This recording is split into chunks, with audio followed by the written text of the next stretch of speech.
संध्या निहार के कंधे में सर रख कर सोई हुई थी, लैला मजनू की तरह, और उससे कह रही थी, निहार मैं तुम्हारे बिना नहीं रह सकती, मुझे अच्छा नहीं लगता है, चलो ना हम भाग जाए कहीं।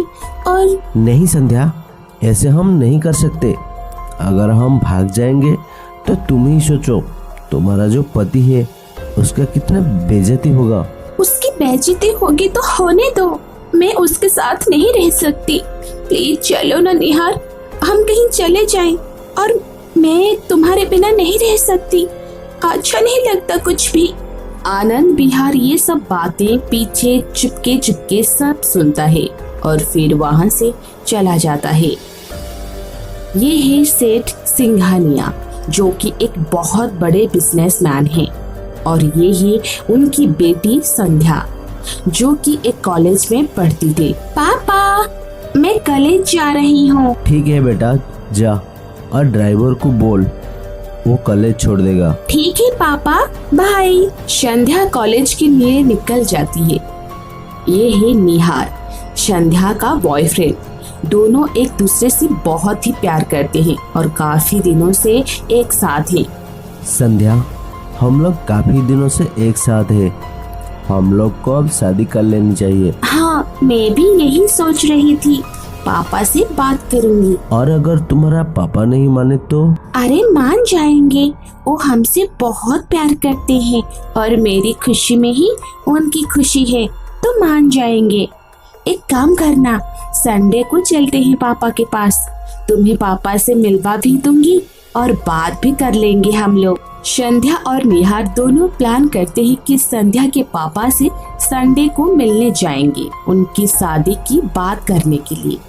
संडे का दिन है, सिंघानिया सेठ घर पर ही होते हैं। तभी संध्या और संध्या का बॉयफ्रेंड आते हैं। पापा, आज मैं आपको किसी से मिलवाने वाली हूँ, आ जाओ। निहार आ जाओ, चलो पापा के पास। आओ बेटा, बैठो बैठो। फिर संध्या और निहार दोनों बैठ जाते हैं। पापा, मैं आपसे कही थी ना, मैं अपने एक दोस्त से आपको मिलवाऊंगी। हाँ हाँ बेटा, ये वही दोस्त है? हाँ पापा, ये है निहार, मेरा दोस्त, और निहार ये है पापा। नमस्ते अंकल, खुश रहो बेटा। और बताओ, क्या करती हो तुम अभी? कुछ काम धाम कर लेती हो? हाँ अंकल, अभी मैं बच्चों को ट्यूशन देता हूँ। ओह अच्छा, अच्छी बात है। पापा, मैं आपको एक बात बोलना चाहती हूँ। हाँ बोल बेटा, क्या बात है? मैं और निहार काफी टाइम से दोस्त हैं, एक दूसरे को काफी दिनों से जानते हैं और एक दूसरे से प्यार भी करते हैं और शादी करना चाहते हैं पापा।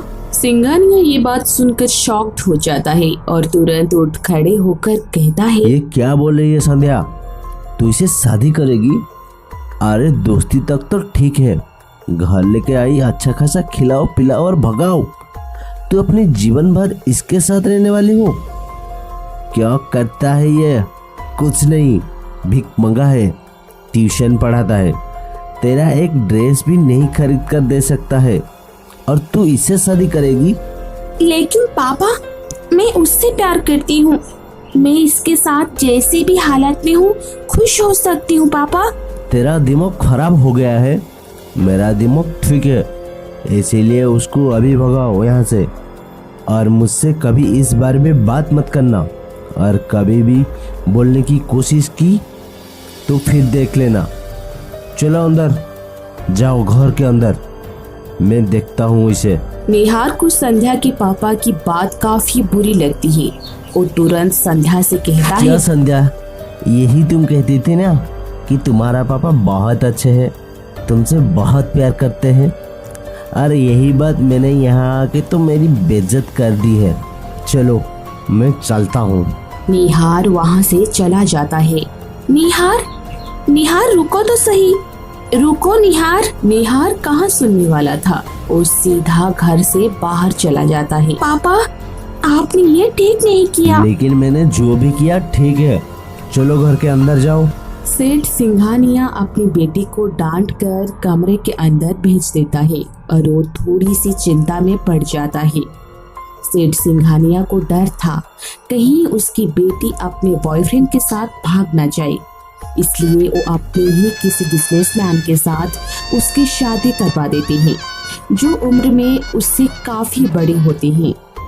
संध्या इस शादी से बिल्कुल भी खुश नहीं थी, लेकिन पापा के दबाव में आकर उसे ये शादी करना पड़ा। संध्या जी, तुम इस शादी से खुश नहीं हो क्या? नहीं जी, बहुत खुश हूँ, लेकिन मुझे थोड़ा सा वक्त चाहिए। अरे ठीक है, जितना वक्त चाहिए ले लो, थोड़ा सा समय तुम्हें भी लगेगा। एक काम करो, तुम यहाँ पर सो जाओ, मैं दूसरे कमरे में जाके सो जाता हूँ। लेकिन जी, लोग क्या कहेंगे? अरे लोगों का फिक्र करना छोड़ो, लोगों का काम है कहना, ठीक है ना? इसीलिए तुम अपना देखो, लोगों तो कहते ही रहेंगे। ये है आनंद बिहार, एक बिजनेसमैन। आनंद बिहार काफी अच्छे होते हैं मन के।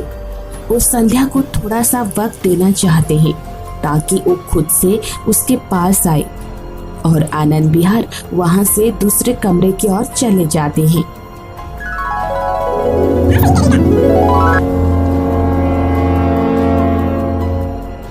आनंद बिहार अपने कमरे में बैठकर कुछ गंभीर सोच में व्यस्त था। वो सोचता है इन बारे में, संध्या के बारे में, और फिर एक फैसला लेता है। एक सुबह आनंद बिहार संध्या के बॉयफ्रेंड को घर बुलाता है और उसे कहता है, देखो संध्या, मुझे पता है कि तुम दोनों एक दूसरे से बहुत प्यार करती हो, लेकिन तुम्हारा पापा ने मुझसे जबरदस्त शादी करवा दी। मुझे ये सब बात पता चल गया है। लेकिन जी, आपको कैसे पता चला ये सब बातें, और आप कहना क्या चाहते हैं? हाँ बेटा, तू कहना क्या चाहता है और उसे यहाँ क्यों बुलाया? अपने बीबी क्या को तू उसे भगा यहाँ से, उसे दूर करेगा कि तू उसे बुलाकर यहाँ बैठ के खिला पिला रहा है? नहीं माँ, ऐसी बात नहीं है। देखो, संध्या की शादी जबरदस्त मेरे साथ करवा दी गई। अब ना ही इस रिश्ते से संध्या खुश है और ना ही मैं, तो इस रिश्ते को आगे बढ़ने का क्या फायदा?